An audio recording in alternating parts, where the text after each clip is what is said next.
Hi friends, nutri ಎಕ್ಸ್ಪರ್ಟ್ಗೆ ಸ್ವಾಗತ. ನಾನು dietitian Nirmala.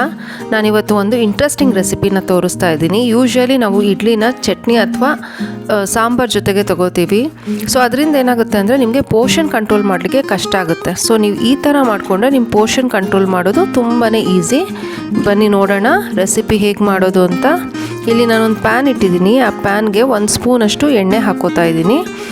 ಇಲ್ಲಿ ನಾನು ರೈಸ್ ಬ್ರ್ಯಾನ್ ಆಯಿಲ್ನ ಯೂಸ್ ಮಾಡ್ತಾ ಇದ್ದೀನಿ. ಇದು ಎಣ್ಣೆ ಸ್ವಲ್ಪ ಚೆನ್ನಾಗಿ ಕಾದ್ಮೇಲೆ ಅರ್ಧ ಸ್ಪೂನಷ್ಟು ಸಾಸಿವೆ, ಅರ್ಧ ಸ್ಪೂನಷ್ಟು ಜೀರಿಗೆ ಹಾಕ್ಕೊಂಡು ಅದು ಸ್ವಲ್ಪ ಚಿಟ್ಪಟ ಅನ್ನೋಕ್ಕೆ ಬಿಡೋಣ. ಅದಾದಮೇಲೆ ಒಂದು ಅರ್ಧ ಸ್ಪೂನಷ್ಟು ಉದ್ದಿನಬೇಳೆ ಹಾಕ್ಕೋತಾ ಇದ್ದೀನಿ. ಇದು ಏನಕ್ಕೆ ಹಾಕೋತಾ ಇರೋದು ಅಂದರೆ ಕ್ರಂಚಿನೆಸ್ಗೋಸ್ಕರ. ನೀವು ಬೇಕಾದರೆ ಕಡಲೆ ಬೀಜ ಕೂಡ ಉಪಯೋಗಿಸ್ಕೋಬಹುದು. ಸ್ವಲ್ಪ ಕಡಲೆ ಬೀಜನ ಚೆನ್ನಾಗಿ ಫ್ರೈ ಮಾಡ್ಕೋಬೇಕಾಗುತ್ತೆ ಹಾಕಿದ್ರೆ. ಆಮೇಲೆ ನಾನು 1 ಸ್ಪೂನಷ್ಟು ಕೊತ್ತಂಬರಿ ಸೊಪ್ಪನ್ನ ಹಾಕ್ಕೋತಾ ಇದ್ದೀನಿ. ಅದು ಏನು ಬಾಡಿಸ್ಬೇಕು ಅಂತೇನಿಲ್ಲ, ಜಸ್ಟ್ 1 ನಿಮಿಷ ಬಿಟ್ಟರೆ ಸಾಕು. ಆಮೇಲೆ ಅರ್ಧ ಸ್ಪೂನಷ್ಟು ನಾನು ಹಸಿಮೆಣಸಿನ ಪುಡಿ ಹಾಕ್ತಾಯಿದ್ದೀನಿ. 2 ಇಡ್ಲಿ, ಮೀಡಿಯಮ್ ಸೈಜ್ ಇಡ್ಲಿ ಇದೆ, ಅದನ್ನು ಕಟ್ ಮಾಡ್ಕೊಂಡಿದ್ದೀನಿ, ಅದನ್ನು ಹಾಕ್ತಾಯಿದ್ದೀನಿ. ಇದನ್ನು ನಾವು ಸ್ವಲ್ಪ ರೋಸ್ಟ್ ಮಾಡ್ಕೋಬೇಕು.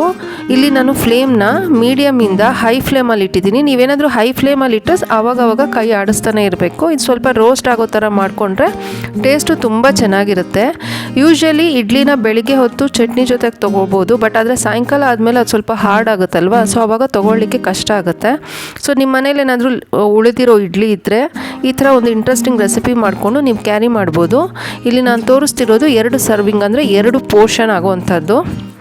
ಇದನ್ನು ನೀವು ಬೆಳಿಗ್ಗೆ ಮಿಡ್ ಮಾರ್ನಿಂಗ್ ಟೈಮು ಸ್ನ್ಯಾಕಾಗಿ ತೊಗೋಬೋದು, ಇಲ್ಲ ನೀವು ಮಿಡ್ ಈವ್ನಿಂಗ್ ಟೈಮಲ್ಲಿ ಕೂಡ ತೊಗೋಬಹುದು. ನೀವು ಮಾಡಿಟ್ಟರು ಕೂಡ ನಿಮಗೆ ಇದು ಏನಂತಾರೆ ನೀರು ಬಿಟ್ಕೊಳ್ಳೋದಿಲ್ಲ. ನೀವು ಲಂಚ್ ಬಾಕ್ಸಿಗೆ ಕೂಡ ಕ್ಯಾರಿ ಮಾಡ್ಬೋದು. ಸೊ ಮೇಯ್ನಾಗಿ ನಾನು ಇದನ್ನು ಏನಕ್ಕೆ ತೋರಿಸ್ತಾ ಇದ್ದೀನಿ ಅಂದರೆ, ವರ್ಕ್ ಮಾಡೋರಿಗೆ ಸ್ನ್ಯಾಕ್ ಟೈಮ್ಗೆ ಏನಾದರೂ ಕ್ಯಾರಿ ಮಾಡಿ ತಿನ್ನಬೇಕು ಅಂದರೆ ಅದು ಅವ್ರಿಗೆ ಸ್ವಲ್ಪ ಕಷ್ಟ ಆಗುತ್ತೆ.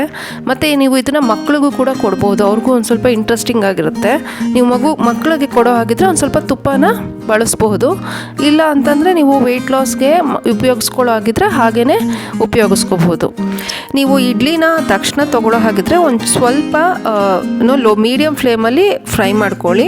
ಇದು ನಾನು ಮೇಯ್ನಾಗಿ ಬಾಕ್ಸ್ಗೆ ತೋರಿಸ್ತಾ ಇದ್ದೀನಿ. ಯಾಕೆ ಅಂತಂದರೆ ನಾವು ಬಾಕ್ಸ್ಗೆ ಏನೇ ಕ್ಯಾರಿ ಮಾಡಿದ್ರೂ ಅದು ಸ್ವಲ್ಪ ನೀರು ಬಿಟ್ಕೊಂಡ್ರೆ ನಮಗೆ ತಿನ್ನೋಕ್ಕೆ ಇಷ್ಟ ಆಗೋಲ್ಲ. ಸೊ ಹಾಗಾಗಿ ಈ ಥರ ನೀವು ಮಾಡ್ಕೊಂಡು ಹೋದರೆ ಅದು ನಿಮಗೆ ಮಧ್ಯಾಹ್ನದವರೆಗೂ ಹಾಗೆ ಇರುತ್ತೆ, ಡ್ರೈ ಆಗೇ ಇರುತ್ತೆ. ಮತ್ತು ಈವ್ನಿಂಗ್ ಅಷ್ಟೊತ್ತಿಗೂ ನಿಮಗೆ ಇದು ಕೆಡೋದಿಲ್ಲ. ಈ ಥರ ಗೋಲ್ಡನ್ ಬ್ರೌನ್ ಆಗೋವರೆಗೂ ಕಂಟಿನ್ಯೂಸ್ ಆಗಿ ಈ ಕಡೆ ಆ ಕಡೆ ತಿರುಗಿಸ್ತಾ ಇರಬೇಕು. ಇವಾಗ ಇದಾಗಿದೆ, ಇದನ್ನು ಒಂದು ಪ್ಲೇಟ್ಗೆ ತಗೊಳ್ಳೋಣ. ಈಗ ನಾನು ಅದೇ ಬಾಣಲಿಗೆ ಈರುಳ್ಳಿನ ಹಾಕ್ತಾಯಿದ್ದೀನಿ. ಇಲ್ಲಿ ಈರುಳ್ಳಿಗೆ ನಾನು ಯಾವುದೇ ಎಣ್ಣೆನ ಹಾಕ್ತಾಯಿಲ್ಲ. ನೀವು ಈ ಸತ್ತ ಈ ಥರ ಎಣ್ಣೆ ಹಾಕ್ತೀರಾ ಹಾಗೇ ಫ್ರೈ ಮಾಡಲಿಕ್ಕೆ ಟ್ರೈ ಮಾಡಿ. ಅದು ನಿಮಗೆ ಟೇಸ್ಟ್ ಬೇರೆ ಥರ ಕೊಡುತ್ತೆ, ತುಂಬ ಚೆನ್ನಾಗಿರುತ್ತೆ. ಸೊ ಇದು ಚೆನ್ನಾಗಿ ಫ್ರೈ ಆಗುವಾಗ ನಾನು ಬಟಾಣಿ ಹಾಕ್ತಾಯಿದ್ದೀನಿ. ಈಗ ಸೀಸನ್ ಅಲ್ವಾ, ಹಸಿ ಬಟಾಣಿ ಸಿಗುತ್ತೆ. ಆ್ಯಕ್ಚುಲಿ ವೆಜಿಟೇಬಲ್ಸಲ್ಲಿ ನಿಮಗೆ ಪ್ರೋಟೀನ್ ಸ್ವಲ್ಪ ಹೆಚ್ಚಾಗಿರೋಂಥದ್ದು ಯಾವ ವೆಜಿಟೇಬಲಲ್ಲಿ ಸಿಗುತ್ತೆ ಅಂದರೆ ಈ ಬಟಾಣಿಯಲ್ಲಿ ಸಿಗುತ್ತೆ, ಫ್ರೆಶ್ ಬಟಾಣಿಯಲ್ಲಿ. ಈಗ ನನ್ನ ಹತ್ರ ನವಿಲುಕೋಸು ಇತ್ತು, ಸೊ ನವಿಲುಕೋಸನ್ನ ಸಣ್ಣಕ್ಕೆ ಗೆಡ್ಡೆಕೋಸನ್ನ ಹಚ್ಕೊಂಡಿದ್ದೀನಿ, ಅದನ್ನು ಹಾಕ್ತಾಯಿದ್ದೀನಿ. ನಿಮಗೆ ಅದು ಇಲ್ಲ ಅಂತಂದರೆ ಬೇರೆ ಹೂಕೋಸು ಇಲ್ಲ ಕ್ಯಾಬೇಜ್, ಎಲೆಕೋಸು, ಮುಲ್ಲಂಗಿ ಆ ಥರ ನಿಮಗೆ ಯಾವ್ದು ಬೇಕೋ, ಬೀನ್ಸು, ಅದನ್ನು ಸಣ್ಣಕ್ಕೆ ಹೆಚ್ಕೊಂಡು ಅದನ್ನು ನೀವು ಹಾಕೋಬೋದು. ನೆಕ್ಸ್ಟು ನಾನಿಲ್ಲಿ ಒಂದು ಮೀಡಿಯಮ್ ಸೈಜ್ ಕ್ಯಾರೆಟ್ನ ಉಪಯೋಗಿಸ್ತಾ ಇದ್ದೀನಿ, ಸಣ್ಣಕ್ಕೆ ಹೆಚ್ಕೊಂಡಿದ್ದೀನಿ. ನಿಮ್ಗೆ ಗೊತ್ತಿರೋ ಹಾಗೆ ಕ್ಯಾರೆಟು ವಿಟಮಿನ್ ಎ ರಿಚ್ ಇರೋವಂಥ ತರಕಾರಿ.